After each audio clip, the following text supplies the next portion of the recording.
PM किसान योजनेचा निधी मिळावा, येवला तहसीलदारांकडे मागणी।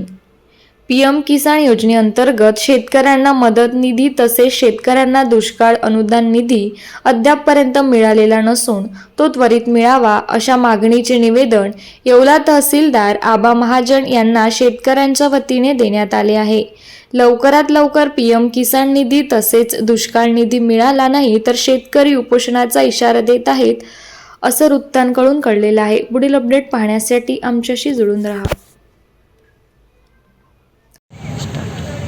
आपल्या येवला तालुक्यातील शेतकऱ्यांचे पीएम किसान योजनेचे जो निधी आहे तो अद्याप मिळालेला नाही आहे। 2019 पासून त्याचा पाठपुरावा चालू आहे, परंतु शासनाचे अधिकारी व तहसीलदार साहेबसुद्धा स्वतः सांगतात की करेक्शन ॲट पेंडिंग स्टेट, म्हणजे हा राज्य शासनाचा प्रॉब्लेम आहे, त्याच्यामुळं शेतकरी या लाभापासून वंचित आहे।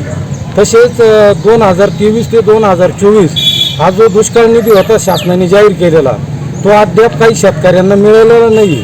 त्यांनाही शासकीय अधिकारी सांगतात पेमेंट सेंड फेल, या कारणामुळे शेतकरी लाभापासून वंचित आहे।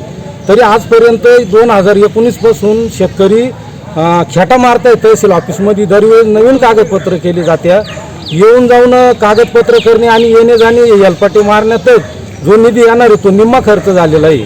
तरी शासनाने तहसीलदार साहेबांनी याची चौकशी करावी, अन्यथा 15/7/2024 पासून तहसील कार्यालयासमोर शेतकऱ्यांना न्याय मिळत नाही तोपर्यंत उपोषण करणार। धन्यवाद।